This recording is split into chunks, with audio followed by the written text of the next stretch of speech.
El doctor Wolfi Cottom tiene estudios en filosofía, antropología, derecho e historia. Es doctor en historia, investigador en la Dirección de Estudios Históricos de Lina y profesor en la ENA de las materias de legislación del patrimonio cultural, antropología mexicana y antropología cultural. Es conferencista y asesor de legislaturas en varios estados del país y es consultor de comisiones de educación y cultura del Congreso de la Unión. Y pues nada, ya le voy a ceder la palabra. Le agradecemos muchísimo habernos dado un tiempo de su agenda para estar aquí con nosotros y nos va a compartir un tema que me parece que es relevante no solamente para la coordinación, sino para el instituto y para la conservación del patrimonio cultural, unas reflexiones e ideas en torno a la iniciativa de reforma a la Ley Orgánica de Lina. Bienvenido, Wolfi. Muchas gracias. Gracias, querida maestra. Querida maestra Liliana Yorguli, gracias por recibirme en su humilde morada. Muchas gracias por su interés y su paciencia.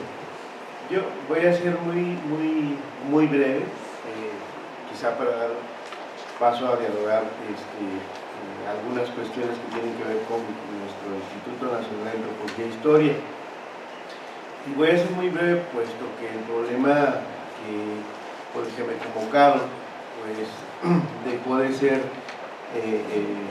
digamos relevante, aunque desde mi punto de vista permanecerá latente la discusión sobre el tema.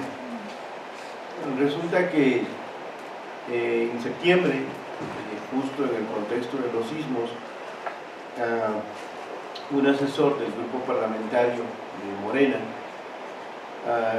me informó y me pidió opinión acerca de una iniciativa de ley que estaban presentando en la Cámara de Diputados. La propuesta provenía del diputado Emilio Caballero, diputado de Morena, y tenía como objetivo fundamental modificar lo que se conoce en el argot jurídico como la naturaleza del Instituto Nacional de Antropología e Historia, es decir, cambiarle como de estatus.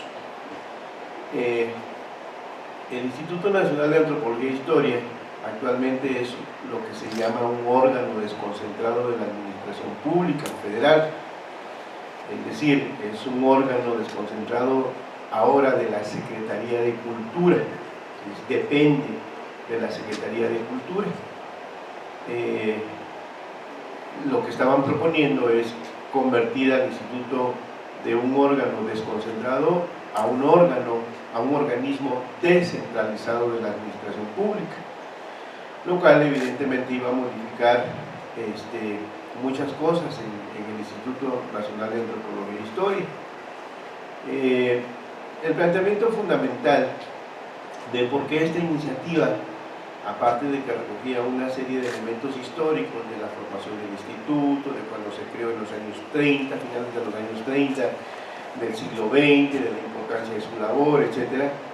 El principal tema que argumentaba la iniciativa de ley en su exposición de motivos es que necesitaba como hacerse llegar de más recursos para poder cumplir con sus funciones de conservación, de preservación de esto que conocemos como el patrimonio arqueológico, histórico, paleontológico, que son competencia del instituto. En ese sentido, distingamos dos cosas, es decir, había como una buena fe, había como una buena intención, pero resultaba perjudicial al Instituto de Antropología por las siguientes cuestiones. Primero, evidentemente el instituto ya no se iba a regir por la ley orgánica de la administración pública, sino se iba a regir por la ley de entidades paraestatales. La ley de entidades paraestatales, en su artículo 45, establece claramente quién es un organismo descentralizado. Y en ese sentido, obviamente, el instituto iba a seguir teniendo un director, sí, pero también iba a tener un órgano de gobierno conformado fundamentalmente por titulares de las demás dependencias de la Administración Pública Federal. Quien iba a estar a la cabeza de ese órgano de gobierno iba a ser la Secretaría, quien estuviera a cargo de la Secretaría de Cultura. el director iba a formar parte de ese órgano de gobierno, sí, pero solo como invitado, iba a tener voz, pero no iba a tener voto, de tal manera pues que se convierte en una incertidumbre el rumbo de la institución, por lo que significa su alto grado de especialidad, de especificidad, digamos, en las labores que desempeña. Entonces, ese es un problema que se veía en la iniciativa, es decir, un órgano de gobierno que iba a regir los destinos del instituto, en donde el director iba a tener voz, pero no iba a tener voto. En tal circunstancia, como opinó en su momento el jurídico del instituto, pues se convertía en incierto el funcionamiento del instituto, dado que no se sabría exactamente cuáles serían las decisiones de ese órgano de gobierno. Esa es una primera cuestión. Otra cuestión es que el régimen laboral, por ejemplo, al terminar de existir un organismo, un órgano desconcentrado, en este caso el Instituto de Antropología e Historia, como órgano desconcentrado, y convertirse en un organismo descentralizado, iba a ser un organismo nuevo, por lo que las condiciones generales de trabajo, por ejemplo, se iban a dar por concluidas. Y entonces habría que negociar nuevas condiciones generales de trabajo con un organismo totalmente nuevo, ¿no? De tal manera pues que todo el tema de antigüedades, todo el tema de prestación, ese tipo de cuestiones, pues iban a llegar a su fin y habría que negociar nuevas condiciones generales en el contexto del nuevo marco laboral que rige al país. Por otro lado, eso también significaba que los trabajadores del instituto ya no iban a estar ubicados en el apartado B del 123 constitucional, sino iban a pasar a formar parte del apartado A, es decir, lo que les iba a regir ya no era la ley la ley federal de trabajadores al servicio del Estado, sino se iban a regir por la ley federal general del trabajo. Entonces, en ese sentido, evidentemente el régimen laboral iba a resultar impactado. Otro aspecto fundamental es el que tiene que ver con la administración y el uso de los recursos provenientes de lo que se conoce como los recursos autogenerados que el instituto procura, digamos, en el contexto actual. Pues porque en este momento, digamos, el Instituto de Antropología tiene atribución, o tiene como sus atribuciones el poder prestar servicios y a cambio recibir una contraprestación. Eso conforma lo que son los recursos autogenerados. De tal manera que, por ejemplo, previo acuerdo, por ejemplo, con la Cámara de Diputados, que es la que elabora el presupuesto, la que distribuye, este tipo de cuestiones, al igual que con Secretaría de Hacienda, está en posibilidad de incidir respecto del uso y el destino de esos recursos autogenerados. En estas circunstancias, al cambiar la naturaleza jurídica del instituto, pues iba a haber que cambiar las reglas fiscales para el manejo de los recursos provenientes de los autogenerados que el instituto produjera de acuerdo a sus funciones. Pero además, ahí venía un asunto de fondo, un asunto que tiene que ver con la parte ideológica, con la parte política, con la parte económico-financiera, porque digamos que el nuevo régimen que el nuevo marco jurídico que iba a regir al instituto, o que pudo haber regido al instituto si se aprobara esta iniciativa, era que iba a estar normada por el marco jurídico que regula las empresas paraestatales del Estado. Es decir, en otros términos, el Instituto de Antropología de alguna manera iba a pasar a formar parte de las empresas paraestatales del Estado, lo cual, ahí viene la parte ideológica, lo cual de entrada iba a prestarse una serie de especulaciones, pero que esas especulaciones a fin de cuentas no iban a ser tan descabelladas, puesto que entonces el instituto iba a ser visto como una empresa paraestatal, de tal manera que el uso, por ejemplo, de esos bienes podría haber tenido un destino comercial, un destino mercantil, un destino que tanto se ha cuestionado pues en las últimas décadas, por ejemplo, respecto de la función que esos bienes tienen que desempeñar. de tal manera que ese sí era un asunto complicadísimo, ¿no? Porque al regirse por este marco jurídico se prestaba a cualquier tipo de interpretación, en el sentido de que ahora sí lo que se buscaba no solo era la privatización, sino la mercantilización de esos bienes de dominio público adscritos al servicio cultural en estas circunstancias. Por otro lado, es importante señalar que uno de los problemas de origen, digamos, del instituto, o uno de los temas de origen del instituto, es que en aquel entonces, cuando se creó el Instituto Nacional de Antropología e Historia, a finales de los años 30, la doctrina jurídica de derecho administrativo y el propio derecho administrativo no habían evolucionado en la línea en el que hoy han evolucionado ambos, digamos. De tal manera que en ese momento, cuando se crea el instituto, ¿qué se buscaba? Se buscaba que el instituto superara una serie de limitaciones que tenía al fungir como departamento de Bellas Artes, como inspección de monumentos, es decir, como unidad administrativa limitada y dependiente estrictamente de la administración pública centralizada. Entonces, cuando se crea el instituto, por, digamos, iniciativa, por creación, por aportación y diseño del modelo del maestro Alfonso Caso, Antonio Castro Leal, entre otros personajes, lo que ponderan es justamente convertir esas dependencias, esas unidades administrativas dependientes de la administración pública centralizada, en convertirlo en un órgano que tuviera autonomía técnica y que tuviera un margen de especialización para la toma de sus decisiones, así como la capacidad de hacerse llegar recursos que no solo provinieran del presupuesto público, sino que también pudieran recibir donaciones, aportaciones de particulares, de fundaciones, de otros gobiernos, etc. Y para eso necesitaban cambiar la dependencia centralizada de este órgano. Por eso se convierte en un instituto, y ese instituto va a tener las dos cualidades de tener personalidad jurídica y patrimonio propios. Es una imagen, es un modelo copiado justamente del modelo francés. Entonces, ¿esto qué significaba? Significaba que el instituto iba a poder recaudar recursos para poder cumplir con sus funciones, aumentando así la capacidad financiera que le daba solamente el recurso público, el presupuesto público, y al mismo tiempo iba a llevar a cabo actos jurídicos, lo cual le posibilitaba la personalidad jurídica.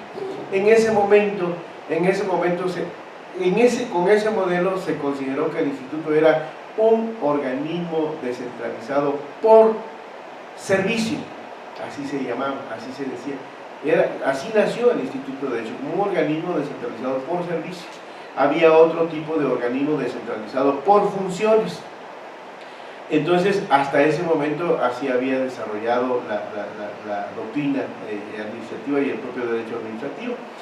De tal manera, pues, que por eso se pensó, o más bien se concibió al instituto como una especie de híbrido.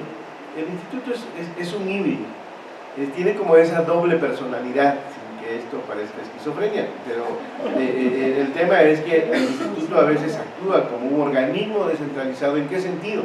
Porque tiene una capacidad de autogobierno, porque tiene capacidad, por ejemplo, de aprobar manuales operativos, por ejemplo, lineamientos de trabajo.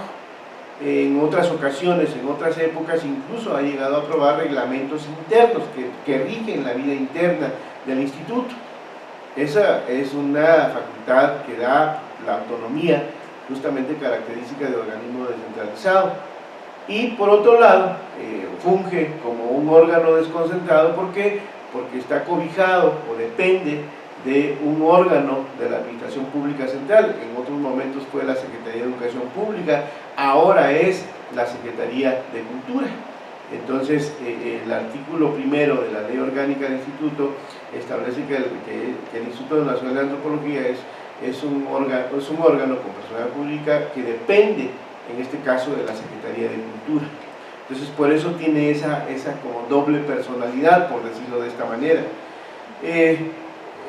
De tal forma pues que no podría ser un organismo autónomo, como ahora se han creado una diversidad de organismos autónomos, como el INE, como el Banco de México, la Comisión Nacional de Derechos Humanos, entre otros, pues por el simple hecho que maneja, administra, vigila bienes de la nación, ¿no? Entonces, por esa circunstancia tiene que estar vinculado de manera directa a la administración pública centralizada, en tanto que de alguna forma obedece, digamos, alineamientos establecidos en el Plan Nacional de Desarrollo para la realización, la concreción de políticas públicas que tienen que ver con uno de los servicios que el Estado presta, que en este caso son servicios en materia de cultura. Así pues, esta iniciativa de Morena lo que pretendía era modificar la naturaleza jurídica del instituto para convertirlo en un organismo descentralizado, cosa que el director general del instituto, a través del jurídico, expresó su opinión oponiéndose justamente al cambio de naturaleza del instituto, por lo tanto oponiéndose a la modificación de la ley orgánica del mismo, y esa opinión desde mi punto de vista la compartió la propia Secretaría de Cultura, lo cual aunado a las expresiones de los diversos órganos sindicales del instituto, pues coincidieron en oponerse a la reforma de la ley orgánica del instituto. ¿Qué día fue? Miércoles pasado, en la Cámara de Diputados hubo una reunión con el diputado Caballero, en el cual simple y sencillamente se consolidó la idea de que la iniciativa sería retirada.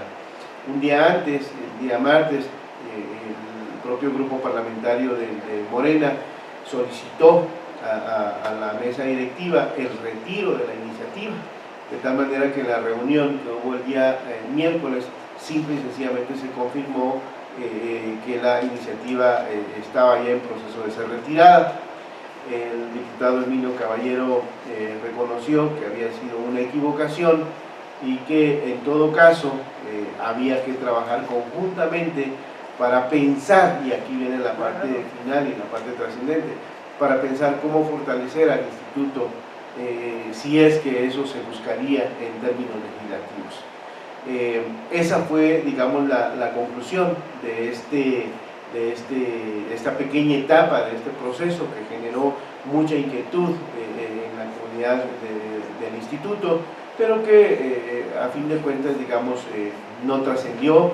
El instituto sigue funcionando tal cual ha existido desde, bueno, no desde los años 30, porque en el 85 se reformó la ley orgánica, y ahora se está en proceso de elaboración del reglamento de dicha ley orgánica.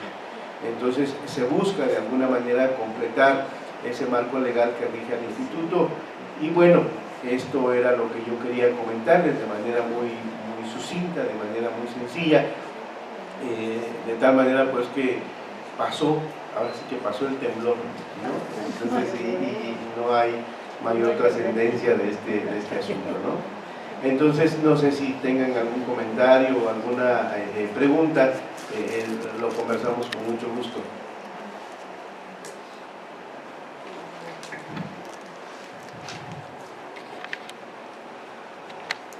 Gracias.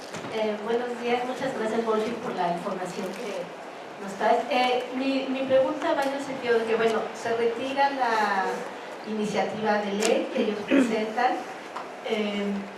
Muchos especula que sea más bien por estos tiempos preelectorales en los que estamos, pero la inquietud va en el sentido de no hay posibilidad de que nuevamente se pudiera presentar una iniciativa semejante por ese partido o por cualquier otro que justo pusiera un poco en entredicho la posibilidad o la continuación de nuestro instituto como órgano desconcentrado.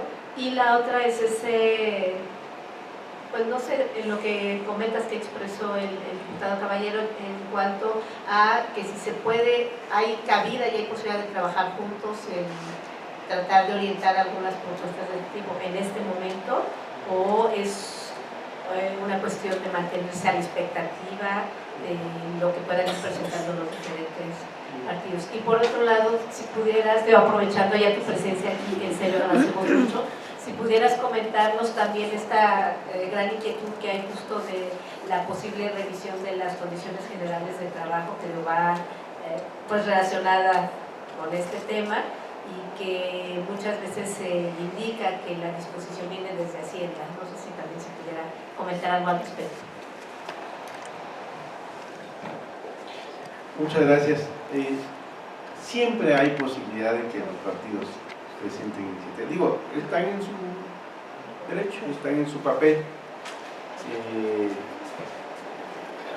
Hubo un momento en que era una pléyade de ocurrencias legislativas, pero suficientemente, digamos, claro el hecho de que los legisladores están justamente en ese sentido cumpliendo su papel. Entonces, en ese sentido, es muy aventurado decir, no se preocupen, no va a pasar nada. No, francamente, más bien todo puede pasar.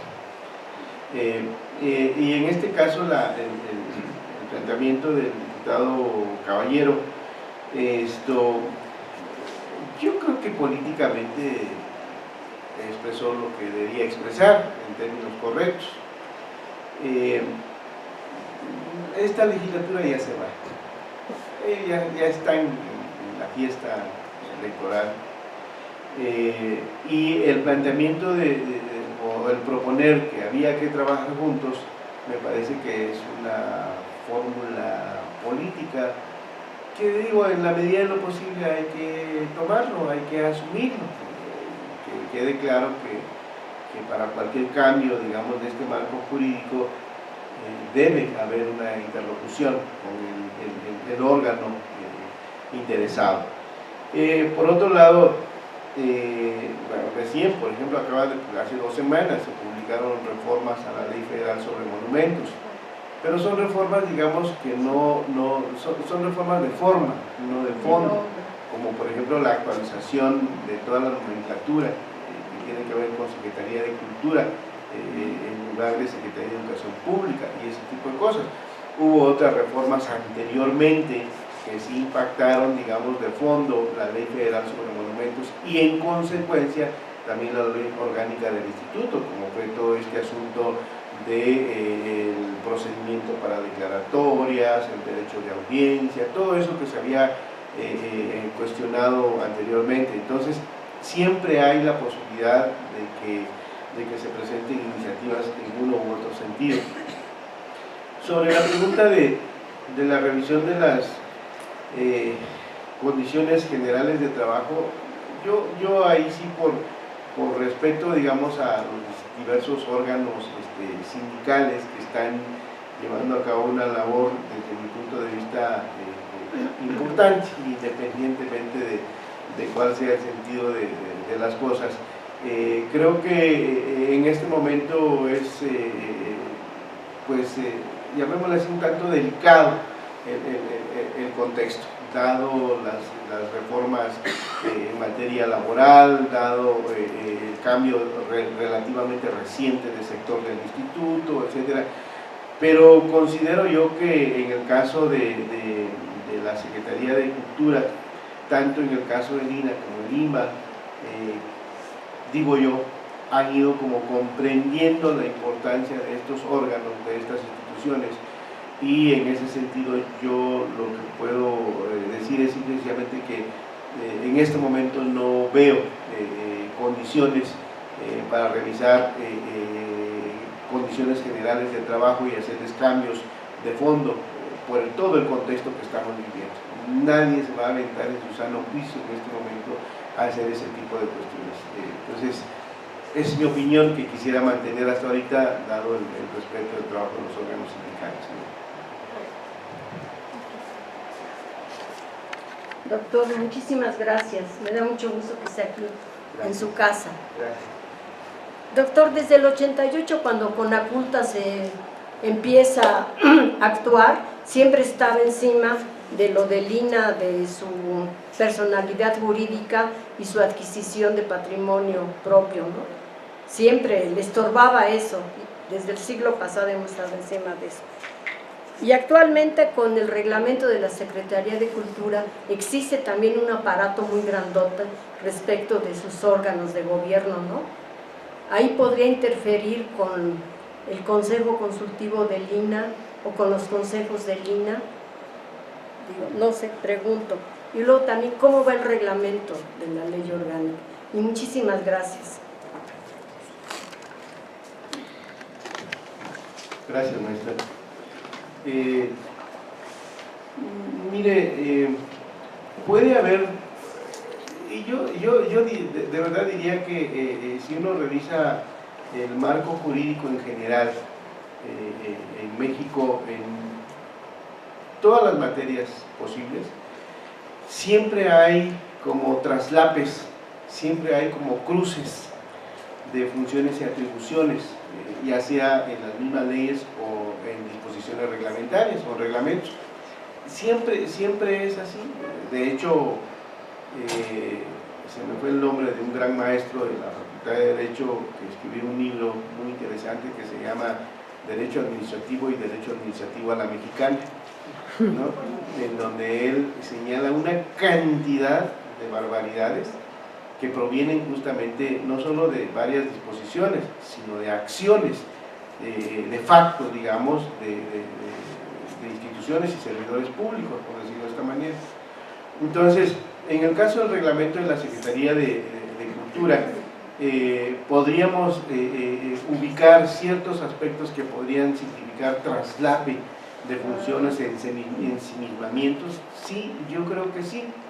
Tenemos el caso, por ejemplo, que tanto hemos comentado de dirección de sitios y monumentos, por ejemplo, ¿no? El tema del patrimonio mundial, ¿no? Entre otras cuestiones. Pero yo creo que a la larga, por eso este enunciado proveniente del deber ser, de la filosofía en buena medida kantiana, del derecho concebido como el deber ser, establece o diseña formulaciones, enunciados, pero que no corresponden a la realidad. Entonces, por ejemplo, el reglamento podrá decir, como decía otro maestro, el reglamento podrá decir misa, pero la realidad es tan contundente que aplicar esa disposición en términos de traslape no es posible, es una realidad totalmente distinta. Entonces, hasta este momento eso ha sucedido, digamos, con estos órganos. Tanto es así que por lo menos la posición personal que yo he planteado es, vamos, por ejemplo, la razón de ser fundamental desde mi punto de vista de dirección de sitios y monumentos ha sido la política que se tiene que llevar a cabo con relación a las iglesias, ¿no? No es que el instituto esté ajeno a ello, por supuesto que no, pero se supone que es una de las razones de ser, y de hecho me parece que ha habido trabajos muy interesantes en ese sentido. Bueno, si eso es así, ¿qué nos cuesta coordinarnos? ¿Qué nos cuesta ponernos de acuerdo? Y en esa circunstancia, como le he platicado con el propio arquitecto Delgado, y él lo ha asumido, yo no voy a desconocer ni voy a desdeñar la rectoría que tiene el instituto, ¿no? O sea, pero necesitamos trabajar coordinadamente. Entonces ahí creo que a veces es más que disposiciones normativas, es caracteres y caracteres que provienen de acciones personales en buena medida, ¿no? Y porque además también a veces se cometen errores institucionales que se convierten en prejuicio y eso contamina la forma de acción de las distintas instituciones.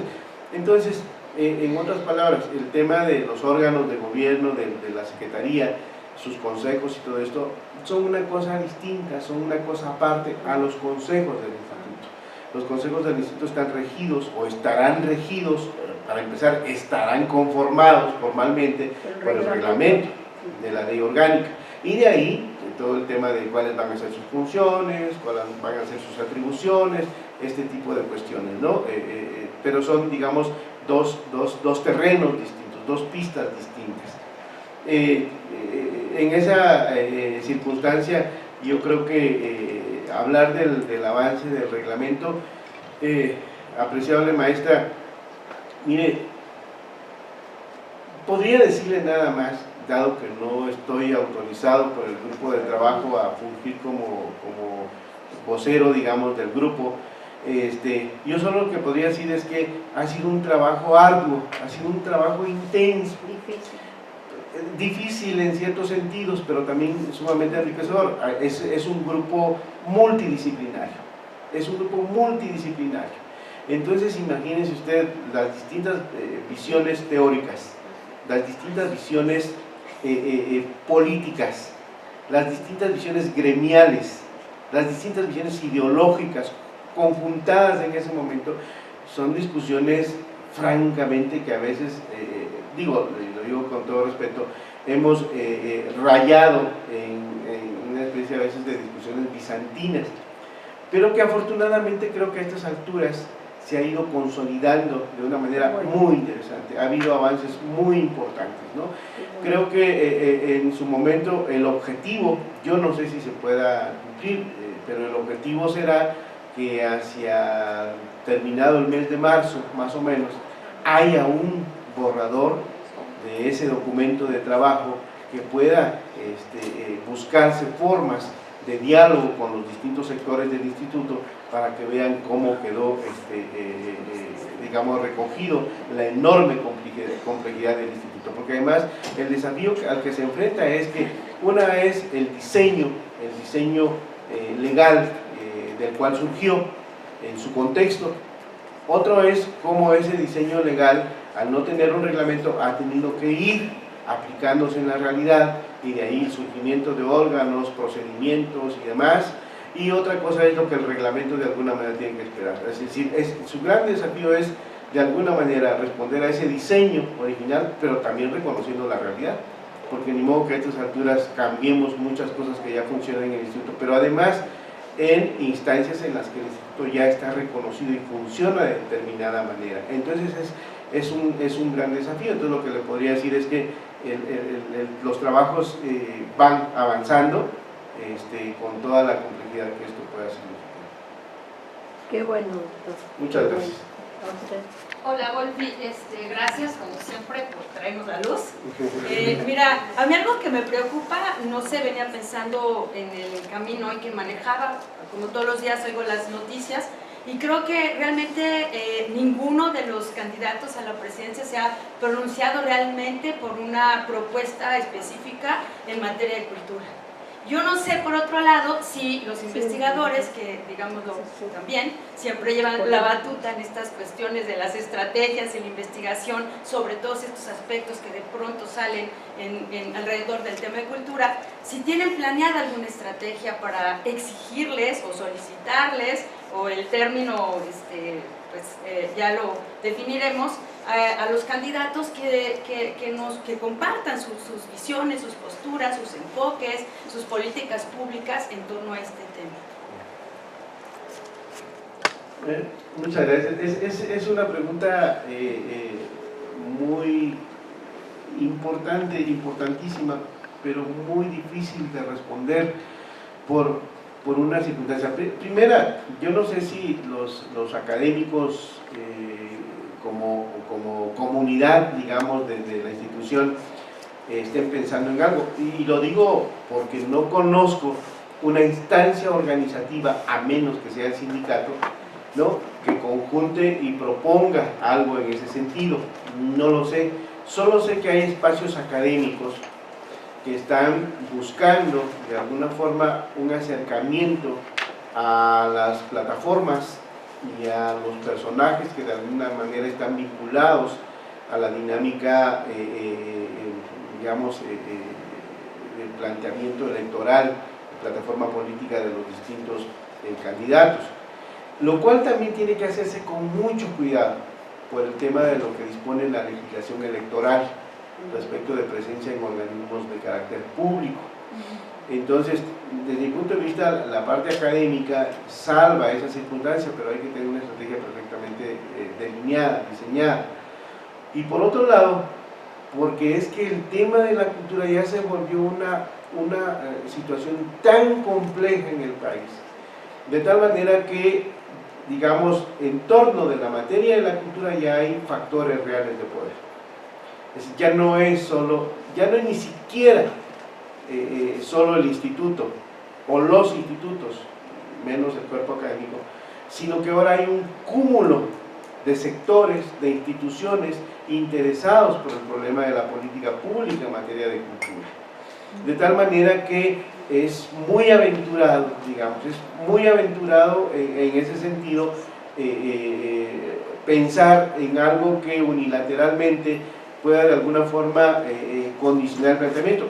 Lo que sé es que, como suele suceder en las coyunturas, a raíz de que se conforma, de que se define el candidato y se conforman los equipos, empieza entonces a acercarse la cantidad, llamémosle así, no me gusta el término, pero no se me ocurre otro, de cabilderos, digamos, de los distintos sectores, tratando de tener incidencia en ello. ¿Qué se esperaría de alguna forma? También eso es una especie de espejismo. Hace unos días se publicó un libro que se llama, un título francamente, no sé cómo calificarlo, pero se llama "Es la reforma cultural, señor presidente". Pero esa idea es una idea de don Eduardo Cruz, que él siempre está pensando en la reforma cultural como la reforma petrolera, como la reforma fiscal. Bueno, es toda una serie con todo respeto, de inventos que él piensa junto con un sector. Yo creo que a estas alturas el cambio más importante en materia de cultura se llevó a cabo en 2009, cuando se adicionó en ese momento el párrafo noveno, si no mal recuerdo, al cuarto constitucional, el tema del derecho al acceso a la cultura y los derechos culturales. Entonces, a raíz de eso, ya ha habido muchas cosas nuevas que se han venido haciendo. Bueno, tan simple y llanamente como el hecho de haber creado un nuevo sector, que es el sector cultura, que modificó la administración pública, el hecho de que haya una ley general de cultura y derechos culturales, que haya reglamento de la Secretaría de Cultura, etcétera. Es decir, ya hay muchos aspectos. Entonces, ¿cuál es el tema? Hace poco hubo una reunión en La Nana, este centro que dirige Lucina, de la gente de Morena, local, digamos, ¿no? Y entiendo que el planteamiento, en cierto sentido, por eso digo que es un espejismo, es pensar que una administración que llegue va a cambiar todo. Eso no sucede, eso no va a suceder. ¿Por qué? Simple y sencillamente porque las políticas públicas en todas las materias que existen, en el caso del Estado mexicano, pero en particular en materia de cultura, todas están regidas por leyes. Entonces podrá haber más o menos énfasis en algún aspecto, podrá haber más o menos imaginación para darle importancia a determinado eje de lo que ya está planteado, pero que de ahí vaya a inventarse el hilo negro, eso no va a suceder. Entonces, en esa circunstancia, yo recuerdo, y con esto quisiera terminar este comentario, lo que fueron los debates y las discusiones previas a la elección del actual sexenio que ahora termina.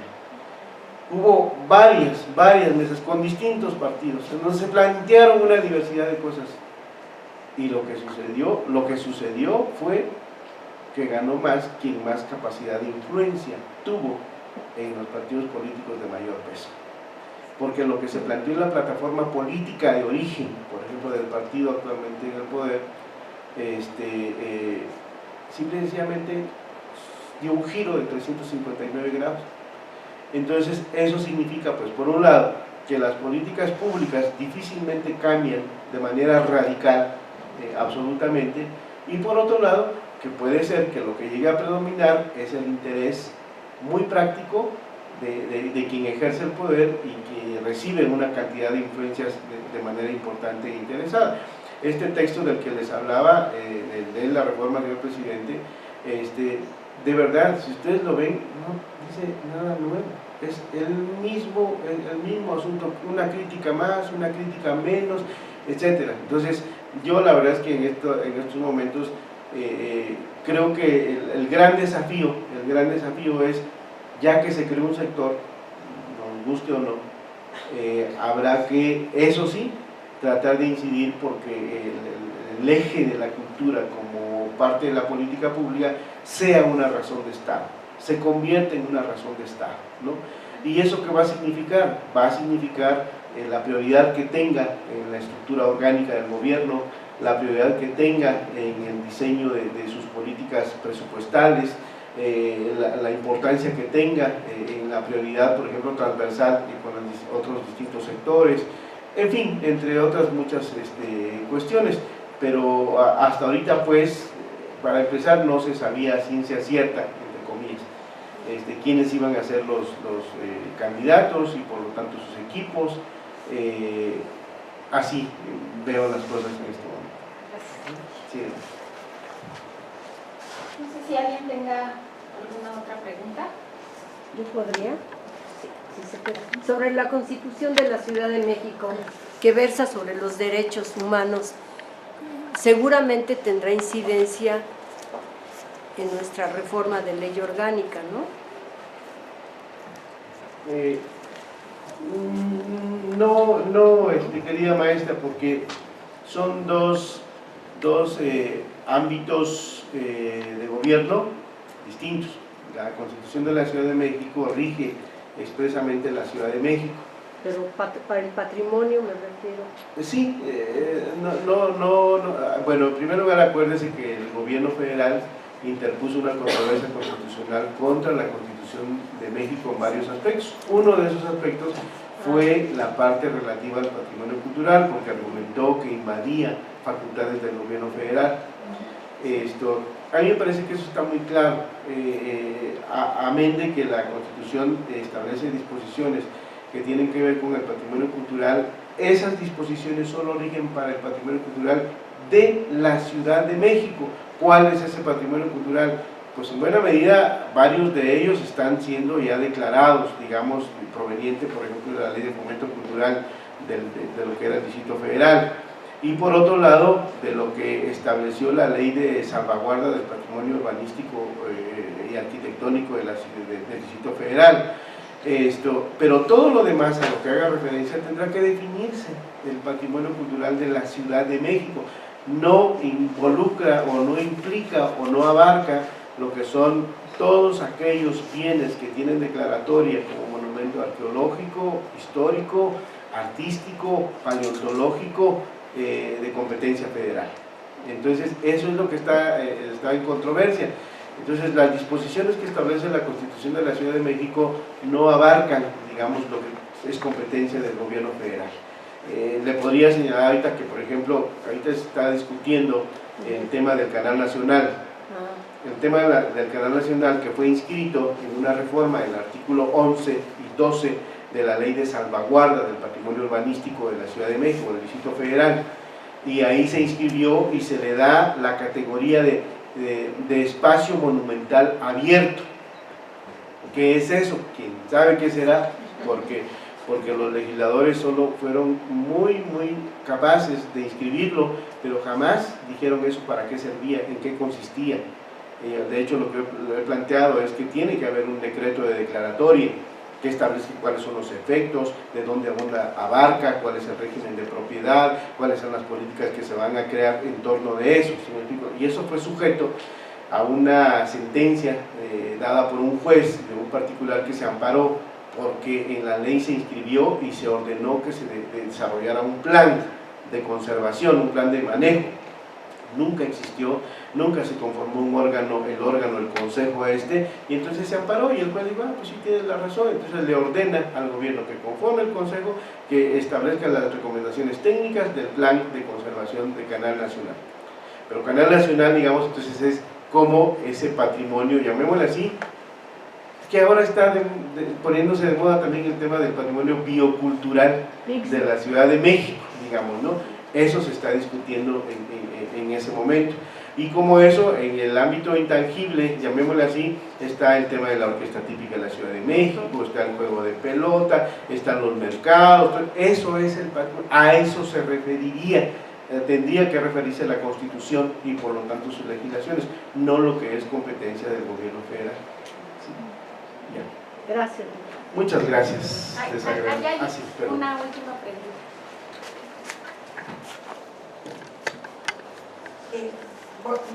Muchas gracias por la presentación. Mi pregunta es con respecto al reglamento de ley orgánica. No es la primera vez que en el instituto hemos estado trabajando un reglamento de ley orgánica. Ha habido varios intentos, digamos. En los intentos anteriores finalmente no se ha firmado. Y en algunas ocasiones lo que nos comentaban era que porque una de las razones era porque lo planteábamos con consejos que nos hacían como si fuéramos autogobierno y que eso pues no estaba dentro como de la normativa y que por eso no se firmaba. En esta ocasión han cambiado las circunstancias como para que realmente nos autoricen el reglamento y nos acepten los consejos como los estamos planteando. Gracias, querida Berta. Mira, en primer término, no sé, sería muy aventurado de mi parte decirte si van a quedar así como gobierno o se van a sujetar a su naturaleza. Todavía no se llega a la discusión de la conformación, de las funciones y atribuciones de los consejos, por un lado. Por otro lado, por definición, Bertita, salvo que sea un órgano de la estructura administrativa determinada, un consejo por definición es un órgano de consulta, es un órgano consultivo, no ejecutivo, digamos, ¿no? Entonces, pero aún no llegamos, digamos, a establecer la claridad de esos órganos para saber, digamos, los términos en los que el grupo de trabajo y posteriormente el señor director y posteriormente el jurídico de Secretaría de Cultura lo desmenucen, digamos, y dejen claro el diseño de ello. Entonces, en este momento, lo que podría decirte es que lo que el grupo de trabajo está haciendo es recuperar un conjunto de elementos avanzados desde 1988, 91, 2008, etcétera, lo que han propuesto distintos directores, especialistas, etcétera. Todo eso, digamos, es materia prima para poder llegar a tener un instrumento reglamentario, por un lado, que no vaya más allá de lo que establece la ley, porque ese es un principio, en el sentido que un reglamento no puede ir más allá de lo que establece la ley. Y por otro lado, responda a la realidad del instituto, con todas las limitaciones posibles. Entonces, de hecho, recuerdo que en algún momento tanto arquitectos como investigadores conformaron un grupo para trabajar expresamente el tema de los consejos, hicieron propuestas específicas. Supongo yo que en su momento eso se convertirá en materia prima para terminar de diseñar cómo serían nuestros consejos, desde el Consejo General Consultivo hasta los consejos de área, por ejemplo, ¿no? Pero es muy interesante porque las discusiones que se dan van desde la interpretación gramatical hasta la interpretación ideológica de lo que muchas veces es un órgano, ¿no? En ese sentido, entonces en ese proceso estamos y aún no se llega, digamos, a discutir estos órganos específicos. Sí. Yo de nuevo. Y han estado planteando alguna estrategia para poder presentar y fortalecer como instituto el reglamento. O sea, hay una estrategia de participación de todos los trabajadores del instituto, o es o va a mantenerse como una iniciativa del director general. Bueno, la pregunta es muy interesante porque en estricto sentido la ley orgánica del instituto le otorga la facultad al director general de que sea él quien presente las propuestas de reglamento a la autoridad competente, que en este caso sería la Secretaría de Cultura. Sin embargo, por la tradición misma del instituto, y me parece que eso hay que reconocérselo al director actual, del maestro Diego Prieto, ha optado por generar como formas, digamos, de diálogo, de consulta con relación a lo que de ahí se plantee del trabajo del grupo de trabajo, del documento del grupo de trabajo. Entonces, en ese sentido, en el documento original, originario de la conformación del grupo de trabajo, se planteó como estrategia una etapa en la cual, una vez teniendo un borrador de ese documento de trabajo, pudiera abrirse espacios de consulta, de diálogo, de discusión sobre el documento, pero sobre el documento. El problema desde mi punto de vista, es una reflexión personal, el problema es que si se hacía de otra manera, digamos, sin tener algo específico sobre el cual discutir, se nos va la vida discutiendo.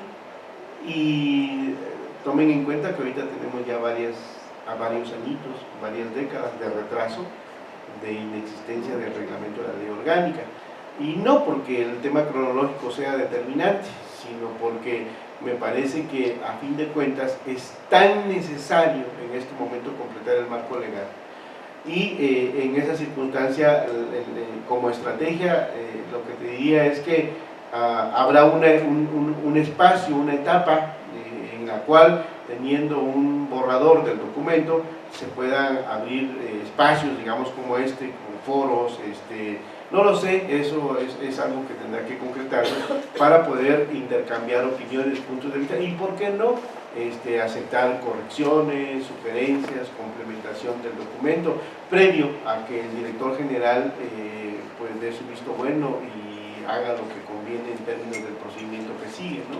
Entonces, eso es, diría, como estrategia.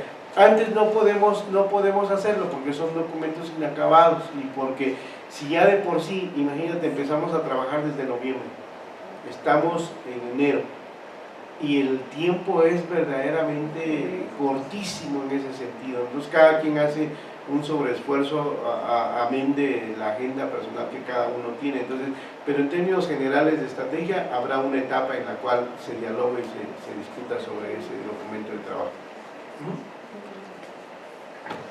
Pues ahora Muchas sí. gracias, me voy porque Muchísimas fue un trabajo gracias.